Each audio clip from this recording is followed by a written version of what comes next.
그날 오후 서울의 심장부인 남대문 시장의 좁은 골목길에는 보슬비가 내리고 있었다. 젖은 쓰레기 냄새와 공기 중에 매달린 건어물 가게의 짭짤한 향이 뒤섞여 묘한 분위기를 자아냈다.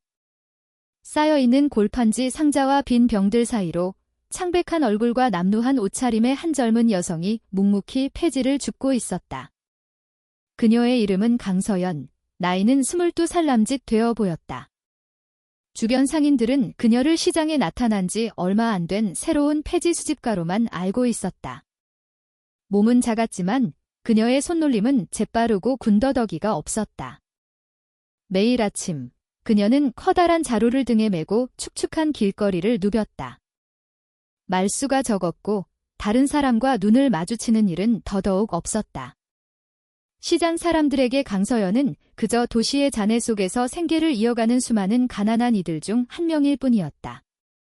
하지만 그 초라한 얼굴 뒤에 서연이 보통의 여성이 아니라는 사실을 아는 사람은 아무도 없었다. 그녀는 사실 경찰 내 특수부서 소속의 젊은 정보요원, 즉 잠입 경찰이었다. 현재 그녀는 이 시장에 만연한 불법 상납금, 소위 자릿세를 뜯어내는 범죄 조직을 소탕하기 위해 위장 근무 중이었다.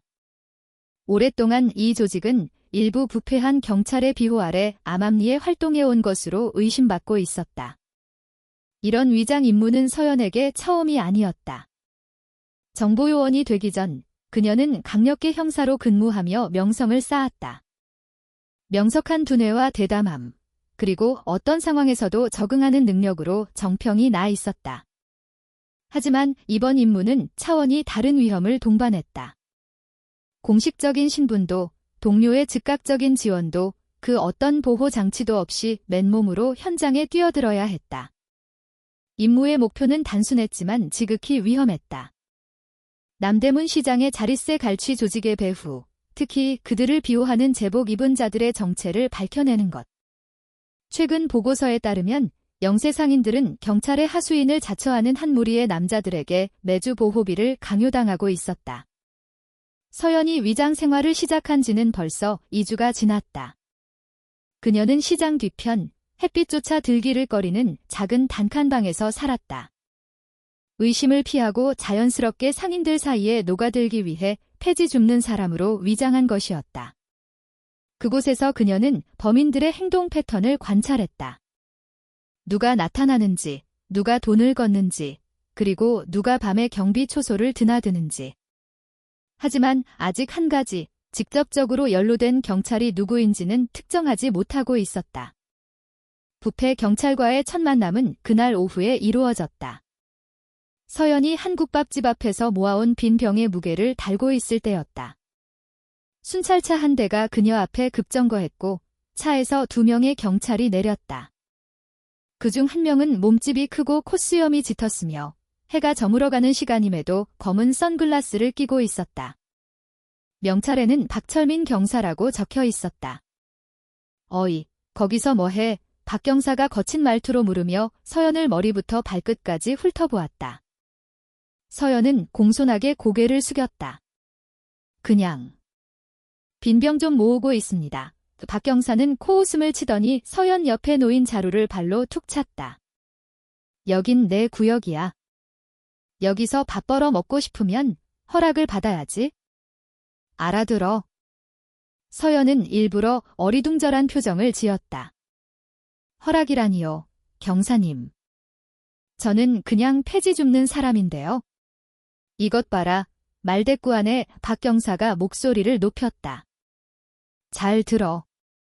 이 시장 근처에서 장사하든 뭘 줍든 전부 다 상납금을 내야 돼. 일주일에 최소 5만 원. 안 그러면 당장 연행해서 유치장에 쳐넣을 테니까. 서연은 침묵했다. 너무 빨리 반항하면 위장이 들통날 수 있다는 것을 알았다. 그녀는 그저 천천히 고개를 끄덕였다. 알겠습니다, 경사님. 노력해보겠습니다. 그 경찰은 비열한 미소를 지었다. 그래야지. 똑똑하네. 내일부터 김순자 할머니네 국밥집에 내 이름 대고 돈 내. 알겠어.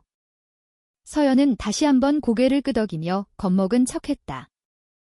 하지만 마음속으로는 자신이 찾던 거대한 퍼즐의 첫 번째 조각, 박철민이라는 이름을 막 찾아낸 참이었다. 그날 밤, 시장이 잠들고 보슬비가 그친 후 서연은 작은 수첩에 메모를 남겼다. 차가운 공기 때문에 손이 미세하게 떨렸다. 박철민 경사, 시장 서쪽 구역 자릿세 갈취주도. 대형 상인 및 불법 주차 관리인과 연계 의심. 접선 장소는 김순자 국밥집. 오전 9시에 그녀는 그 기록을 오랫동안 응시했다. 모든 위장 임무는 그녀 자신을 시험대에 올렸다. 담력뿐만 아니라 인내심도 시험했다. 제복도, 동료의 경례도, 그 어떤 보호도 없었다. 오직 침묵과 매일 몸에 배는 쓰레기 냄새뿐이었다. 하지만 그 이면에는 서연이 이토록 끈질기게 자릿세 사건을 파헤치는 개인적인 이유가 있었다. 그녀의 아버지는 과거 작은 과일 가게를 운영하다 바로 이런 종류의 보호비 때문에 파산했다. 그날 이후 서연은 힘없는 사람들을 위해 정의를 세우겠다고 맹세했다. 의심과 위험의 그림자가 드리우기 시작했다. 그 후 며칠은 더디게 흘러갔다. 서연은 박 경사와 그 일당의 움직임을 계속해서 감시했다. 자릿세는 상인들뿐만 아니라 마을버스 기사, 주차 요원, 심지어 작은 터미널 근처에서 대기하는 오토바이 퀵서비스 기사들에게서도 거치고 있었다. 매일 오후, 박 경사는 순찰차를 몰고 와 정기 순찰을 하는 척했다. 하지만 서연은 그 차가 종종 자릿세로 가득 찬 검은 가방을 싣고 다닌다는 것을 알고 있었다. 때때로 그들은 작은 다리 근처의 경비 초소에 모여 커피를 마시며 큰 소리로 웃어댔다. 마치 아무런 잘못도 저지르지 않은 사람들처럼. 그러나 시간이 흐르면서 박 경사의 부하 중 한 명이 서연을 의심하기 시작했다. 그의 이름은 마동길. 과거 시장의 건달이었으나 지금은 돈을 받고 정보를 파는 인물이었다. 그는 서연이 주운 폐품을 제대로 팔지 않는다는 점을 이상하게 여겼다. 때로는 특정 구역을 맴돌며 작은 종이에 무언가를 적는 모습도 목격했다. 어느 날 밤 서연이 텅 빈 창고 앞에서 플라스틱 폐품의 무게를 재고 있을 때 마동길이 멀리서 조용히 그녀를 뒤따랐다. 그는 서연이 작은 수첩에 무언가를 베껴 적는 것을 보았다. 서연이 뒤돌아서는 순간 마동길은 재빨리 기둥 뒤로 몸을 숨겼다. 그는 엷은 미소를 지었다. 폐지 줍는 주제에 매일 밤 뭘 저렇게 쓴담. 수상한데. 다음 날 마동길은 박 경사에게 이 사실을 보고했다. 첫 번째 충돌은 그날 아침에 일어났다. 시장은 사람들로 붐볐다. 상인들은 목청껏 물건을 팔았고 떡볶이 냄새와 축축한 흙냄새가 뒤섞여 있었다. 서연은 배수로 가장자리에 앉아 골판지를 분류하는 척하고 있었다. 갑자기 커다란 그림자가 그녀의 얼굴을 덮었다. 고개를 들자 박 경사가 2명의 부하와 함께 그녀 앞에 서 있었다. 너, 이리 와봐. 박 경사가 명령했다. 서연은 놀란 척했다. 무슨 일이세요, 경사님? 박 경사가 날카롭게 쏘아보았다. 너 보통 폐지 줍는 사람이 아니지? 내가 사람들 엿보고 다니면서 뭘 자꾸 적는다는 제보가 들어왔어. 서연은 침착함을 유지하려 애썼다. 저는 그냥 모은 물건들 기록하는 거예요. 잊어버리지 않으려고요. 거짓말. 박 경사는 서연의 발치에 있는 물웅덩이를 걷어찼고 흙탕물이 사방으로 튀었다. 시장 사람들이 그들을 쳐다보기 시작했다. 몇몇 생선가게 상인들은 바쁜 척했지만 분명히 상황을 주시하고 있었다. 경고하는데 박 경사가 몸을 숙여 서연의 얼굴을 가까이서 노려보며 말했다. 이 시장 일에 끼어들지 마. 한 번만 더 이상한 짓 하는 걸 보면 넌 크게 후회하게 될 거야. 서연은 침을 삼켰다. 많은 사람들이 보는 앞에서 그녀는 고개를 숙일 수밖에 없었다. 하지만 마음속에서는 분노가 들끓었다. 그 협박이 단순한 엄포가 아님을 직감했다. 그 일이 있은 후 서연은 떨리는 손으로 단칸방으로 돌아왔다. 작은 거울에 비친 자신의 모습을 보았다. 더러운 얼굴, 헝클어진 머리. 하지만 눈빛만은 여전히 날카로웠다. 문득 어린 시절의 기억이 떠올랐다. 지방의 한 시장에서 과일 장사를 하던 아버지. 매주 제복을 입은 사람들이 찾아와 보호비를 요구했다. 아버지가 거절하자 그날 밤 가게는 박살이 났다. 그 사건으로 가족의 삶은 송두리째 바뀌었다. 아버지는 스트레스로 돌아가셨고 어머니는 몸져 누웠다. 서연은 언젠가 그 썩어빠진 시스템을 내부에서부터 무너뜨리겠다고 맹세했다. 이 위장 임무는 단순한 고래부가 아니었다. 그것은 정의라는 이름으로 포장된 복수였다. 며칠 후 서연은 더 큰 위험을 감수하기로 결정했다. 그녀는 박 경사를 몰래 뒤따라 도시 외곽의 한 작은 식당까지 갔다. 그곳에서 그녀는 박 경사가 정장을 입은 한 남자에게 두툼한 봉투를 건네는 것을 목격했다. 남자는 위험 있어 보였고 손가락에는 커다란 옷반지를 끼고 있었다. 희미하게 들려오는 대화 속에서 서연은 기태준 경정이라는 이름을 포착했다. 그 이름은 그녀의 심장을 뛰게 했다. 이태준은 보통 인물이 아니었다. 그는 관할 경찰서의 과장급 간부였다. 이는 자릿세의 사슬이 중간급 간부까지 연결되어 있다는 의미였다. 서연은 가방 속에 숨겨둔 작은 휴대폰으로 몰래 사진을 찍었다. 하지만 자리를 뜨기 직전 누군가 뒤에서 그녀의 어깨를 툭 쳤다. 돌아보니 마동길이 의심스러운 얼굴로 서 있었다. 서연아, 여기서 뭐해? 그의 목소리는 차가웠다. 서연은 미소를 지으려 애썼다. 빈병 주우러 왔어요. 오빠. 마동길이 한 걸음 다가왔다. 여긴 쓰레기 같은 거 없어. 돈 많은 사람들만 밥 먹는 곳이지. 이상하지 않아? 폐지 줍는 애가 이런데 나타나는 게? 서연은 대답하지 않았다. 긴장된 그 순간 마동길이 갑자기 그녀의 가방을 빼앗으려 했다. 서연은 반사적으로 온 힘을 다해 저항했다. 가방이 조금 찢어지며 휴대폰이 떨어질 뻔했다. 다행히 뒤에서 들려온 자동차 경적 소리에 마동길이 잠시 한눈을 팔았다. 서연은 그 틈을 이용해 좁은 골목으로 도망쳐 인파 속으로 사라졌다. 그날 밤 그녀는 한 가지를 확신했다. 자신의 위장이 발각될 위기에 처했다는 것을. 단칸방에서 서연은 액정이 깨진 휴대폰 화면을 응시했다.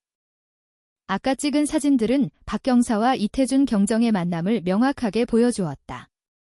강력한 증거였지만 그들을 무너뜨리기에는 부족했다. 녹음 파일, 직접적인 거래 증거, 그리고 증인이 필요했다.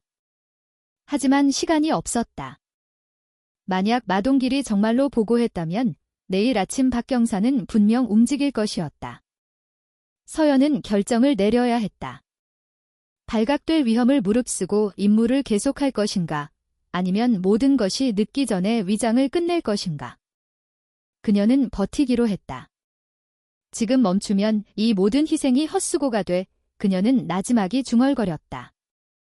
난 그들이 생각하는 것처럼 약한 폐지 수집가가 아니야.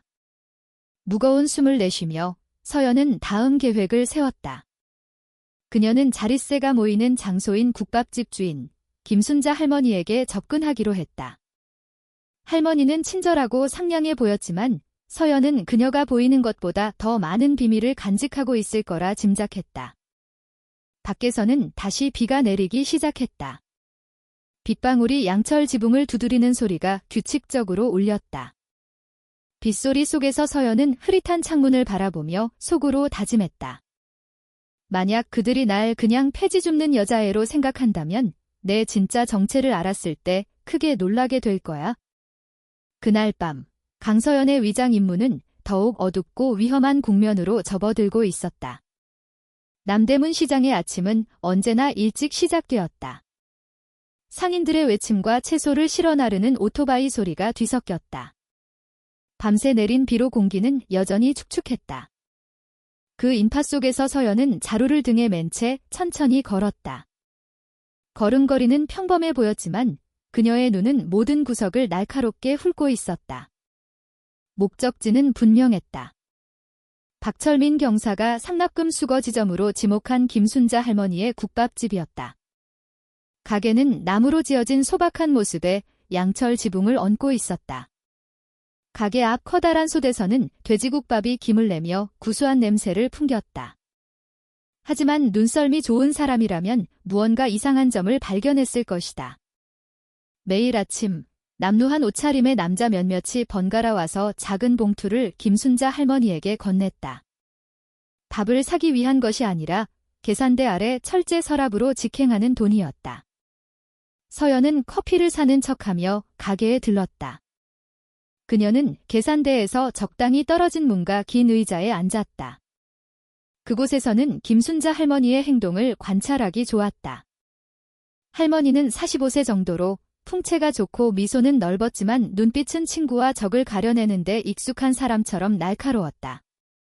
처음 보는 아가씨네. 할머니가 유리잔에 커피를 따르며 물었다. 네, 할머니. 새로 왔어요. 서연이 힘없는 목소리로 대답했다. 이 시장에서 일하려면 부지런해야 해. 근데 조심하고. 못된 인간들이 많으니까. 서연은 그녀를 흘끗 보았다. 못된 인간들이라니요?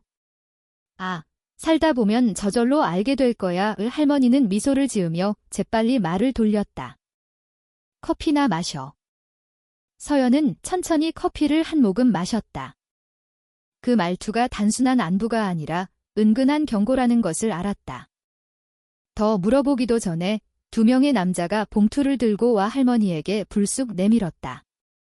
할머니는 봉투를 재빨리 저울질하듯 들어보더니 세어보지도 않고 서랍에 넣었다. 서연은 창밖을 보는 척했지만 그녀의 귀는 그들의 짧은 대화를 똑똑히 포착했다. 닭집에서 온 겁니다. 알았어. 박 경사한테 전해. 오늘 오후에 다리 밑에서 보자고. 다리. 그 단어가 서연의 머릿속에 박혔다. 새로운 접선 장소, 아마도 돈을 전달하는 곳일 터였다. 그날 오후, 서연은 언급된 다리 근처의 폐자로 더미 뒤에 앉아 있었다. 그곳에서는 쓰레기 트럭과 오토바이들이 지나다니는 작은 길을 볼 수 있었다. 5시쯤 순찰차 한 대가 멈춰섰다. 박철민 경사가 작은 가방을 들고 재빨리 내렸다. 얼마 지나지 않아 김순자 할머니가 시장 쪽에서 장바구니를 들고 나타났다. 그들은 재빨리 무언가를 교환하고 짧게 대화를 나눴다. 서연은 빈 깡통 안에 숨겨둔 초소형 카메라로 몰래 사진을 찍었다. 카메라를 거의 닫을 무렵 그녀의 눈에 무언가가 들어왔다. 멀리서 누군가가 자신을 지켜보고 있었다. 마동길, 자신의 위장을 거의 벗겨낼 뻔했던 바로 그 남자였다. 서연은 숨을 참았다. 바로 도망칠 수는 없었다. 그 편이 오히려 더 의심스러웠다. 그래서 그녀는 속으로 초를 세면서 계속 쓰레기를 분류하는 척했다. 마동길이 다가왔다. 발걸음은 무거웠지만 망설임이 없었다. 그의 얼굴에서 서연은 그가 자신의 의심을 확신하고 있음을 읽었다. 거리가 몇 미터로 좁혀졌을 때 마동길이 나직하지만 날카로운 목소리로 말했다. 아직도 병 줍는 척하는 거야, 서연아. 서연은 그를 쳐다보지 않았다. 네, 오빠. 이게 제 일이잖아요. 마동길은 그녀 옆에 쭈그려 앉아 서연의 얼굴을 똑바로 쳐다봤다. 이상하잖아. 어느 폐지 줍는 사람이 깡통에다 작은 카메라를 숨기고 다니지? 서연의 심장이 멎는 것 같았다. 그녀는 반사적으로 깡통을 쥐고 자루 뒤로 숨기려 했다. 하지만 마동길의 손이 더 빨랐다. 그는 깡통을 낚아채 뚜껑을 열었고 그 안에서 카메라를 발견했다. 내게 뭔가 이상한 게 있을 줄 알았어. 마동길이 일어서며 소리쳤다. 그의 큰 목소리에 멀리 있던 박경사와 김순자 할머니가 돌아보았다. 순간 서연은 자신의 위장이 공식적으로 끝났음을 깨달았다. 박경사가 분노에 차 소리쳤다. 전연 잡아. 도망치게 두지 마. 서연은 즉시 시장 방향으로 내달려 인파 속으로 뛰어들었다. 제복 입은 두 남자가 자루를 든 폐지 줍는 소녀를 쫓는 모습에 상인들과 손님들이 비명을 질렀다. 길은 질퍽했고 그녀는 몇 번이나 미끄러질 뻔했다. 하지만 아드레날린이 그녀를 계속 달리게 했다. 박경사는 권총을 꺼냈지만 사람이 많은 곳이라 쏠 수는 없었다. 그는 그저 멈춰 라고 소리칠 뿐이었다. 시장의 복잡한 골목은 서연에게 유리했다. 그녀는 진열대를 넘어뜨리고 좁은 틈새를 빠져나가며 필사적으로 달렸다. 그녀의 머릿속에는 오직 하나의 생각뿐이었다. 잡히면 모든 것이 끝난다. 한편 시장의 다른 쪽에서는 또 다른 드라마가 펼쳐지고 있었다.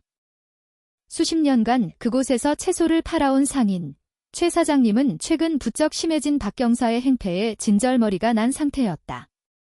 특히 그는 마음씨 고운 김순자 할머니가 괴롭힘당하는 것을 보고만 있을 수 없었다. 그날 아침 박경사가 또다시 할머니의 가게에 와 행패를 부렸다.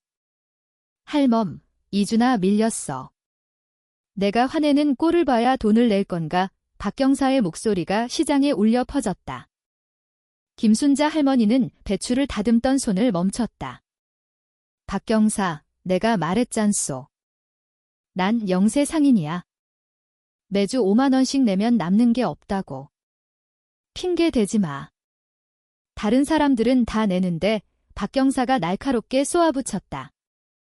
다른 사람들은 무서워서 내는 거겠지? 하지만 난 그렇게 못하겠소? 난 정직하게 장사해. 와서 소리나 지르는 사람한테 돈 줄 이유가 없어. 순간 시장은 조용해졌다. 다른 상인들은 못 들은 척했지만 그들의 눈에는 긴장감이 역력했다. 아무도 감히 박경사에게 맞서거나 할머니를 변호하지 못했다. 박경사는 할머니에게 다가가 목소리를 더욱 낮췄다. 말 조심해, 할멈. 내가 이 가게 문 닫게 하는 건 일도 아니야? 해보시오. 오 할머니가 차분하게 대답했다. 정말로 당신에게 정직하게 밥벌이하는 사람 가게를 닫을 권한이 있다면 말이오. 부드럽지만 단호한 그 목소리는 박경사의 자존심을 더욱 건드렸다. 그는 많은 사람들 앞에서 무시당했다고 느꼈다. 성인군자인 척하지 마. 난 그냥 보호비를 달라는 거지 구걸하는 게 아니라고. 당신이 하는 짓은 자릿세 갈취, 즉 불법이오. 오 할머니가 힘주어 말했다. 난 절대 안 내. 박경사는 나무 탁자를 주먹으로 내리쳤다. 토마토 몇 개가 바닥으로 떨어져 굴렀다. 신고할 수 있을 것 같아. 그 순간 상인들은 박경사가 이성을 잃었다는 것을 알았다. 하지만 그가 더 난동을 부리기 전에 옆 가게에서 닭을 팔던 최 사장님이 일어섰다. 그는 몸집이 다부지고 인상은 강했지만 평소엔 말이 없는 사람이었다. 이봐요, 박경사. 할머니한테 함부로 하지 맙시다. 여기서 누가 정직하게 땀 흘려 돈 버는지, 누가 편하게 남의 돈 뺏으려 하는지 우리 모두 알고 있으니까. 박경사가 그를 돌아보며 눈을 가늘게 떴다. 당신도 끼어들고 싶은 건가? 최 사장님은 침묵했다. 위험이 크다는 것을 알았지만 마음속으로는 오랫동안 박경사의 행패에 신물이 나 있었다. 분노를 억누르던 많은 상인들이 겁이 나서 침묵하고 있었을 뿐이다. 그날 이후 시장의 분위기는 바뀌었다. 상인들은 김순자 할머니의 용기에 대해 수군거리기 시작했다. 어떤 이는 자랑스러워했고 어떤 이는 걱정했다. 하지만 모두가 그 사건 이후 박경사가 가만히 있지 않으리라는 것을 알고 있었다. 그리고 바로 그 오후 서연이 쫓기는 소란이 벌어진 것이었다. 박경사와 마동길에게 쫓기던 서연은 필사적으로 인파를 해치며 김순자 할머니의 국밥집 쪽으로 향했다. 그것은 본능적인 선택이었다. 그곳이라면 아주 작은 희망이라도 있을지 모른다고 생각했다. 저 여자 잡아. 박경사의 고함이 뒤따랐다. 서연이 국밥집 앞에 거의 다다랐을 때 마동길이 그녀의 자루를 잡아챘다. 서연은 중심을 잃고 바닥에 넘어졌다. 흙탕물이 옷에 튀었다. 마동길이 그녀의 머리채를 잡으려 할 때였다. 그 손 놓지 못해 쩌렁쩌렁한 목소리가 울렸다. 김순자 할머니였다. 그녀는 국자를 든 채 가게 문 앞에 서 있었다. 그녀의 눈은 분노로 불타고 있었다. 어린 여자애 하나를 다 큰 산에 둘이서 이게 무슨 짓이야. 부끄러운 줄 알아. 박경사는 어이없다는 듯 웃었다. 할멈, 지금 제정신이야? 저녀는 경찰 사칭범일지도 모르는 스파이라고. 스파이든 뭐든 당신들이 사람을 이렇게 막 다룰 권리는 없어. 할머니가 소리쳤다. 그때 최 사장님과 다른 상인 몇몇이 그들 주위로 모여들었다. 떡볶이 가게 주인, 과일 가게 아저씨, 건어물 가게 청년까지. 그들은 아무 말 없이 김순자 할머니 뒤에 서서 박경사와 마동기를 노려보았다. 그들의 눈빛은 더 이상 두려움이 아니었다. 그것은 억눌렸던 분노의 표출이었다. 박경사는 주위를 둘러보았다. 어제까지만 해도 자신 앞에서 고개 숙이던 사람들이 감히 자신에게 맞서고 있다는 사실을 믿을 수 없었다. 오, 이제 다 같이 경찰한테 대드는 거야. 그가 도발적으로 말했다. 최 사장님이 한 걸음 나섰다. 우리는 경찰에게 대드는 게 아니요, 박경사. 우리는 제복을 악용하는 사람에게 대드는 거요. 그 말은 마치 뺨을 맞은 것 같았다. 박경사의 얼굴이 시뻘개졌다. 그는 자신의 옷깃을 잡아당기며 분노를 억누르려 했지만 실패했다. 내 놈들이 감히. 전부 다 경찰서로 끌고 가줄까? 아무도 대답하지 않았다. 하지만 상인들의 눈빛은 한 가지를 말해주고 있었다. 그들은 더 이상 두렵지 않았다. 바로 그 긴장된 순간 허름한 점퍼와 낡은 모자를 쓴 한 남자가 그들에게 다가왔다. 그는 평범해 보였지만 눈빛만은 날카로웠다. 남자는 박경사에게 다가가 조용히 말했다. 박 경사님, 이제 그만 가시는 게 좋겠습니다.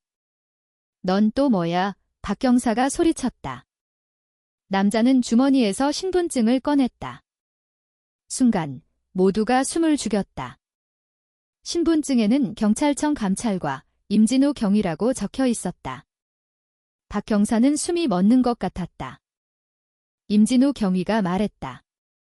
우리는 몇 주 동안 당신들의 활동을 감시해왔습니다. 이곳 상인들에게서 수많은 제보가 들어왔고요. 박 경사의 얼굴이 잿빛으로 변했다. 경위님, 저는 그저. 말은 나중에 서에서 하시죠. 지금 당장 저와 함께 가셔야겠습니다. 김경위가 그의 말을 잘랐다. 시장은 순식간에 아수라장이 되었다. 상인들은 믿을 수 없다는 듯 수근거렸다. 어떤 이는 김순자 할머니를 경외의 눈빛으로 바라보았다. 박경사는 더 이상 저항하지 못하고 고개를 숙였다. 끌려가기 전 임진우 경위는 김순자 할머니를 바라보며 나지막이 말했다. 감사합니다. 어머님. 어머님의 용기 덕분에 저희가 직접 나설 수 있었습니다.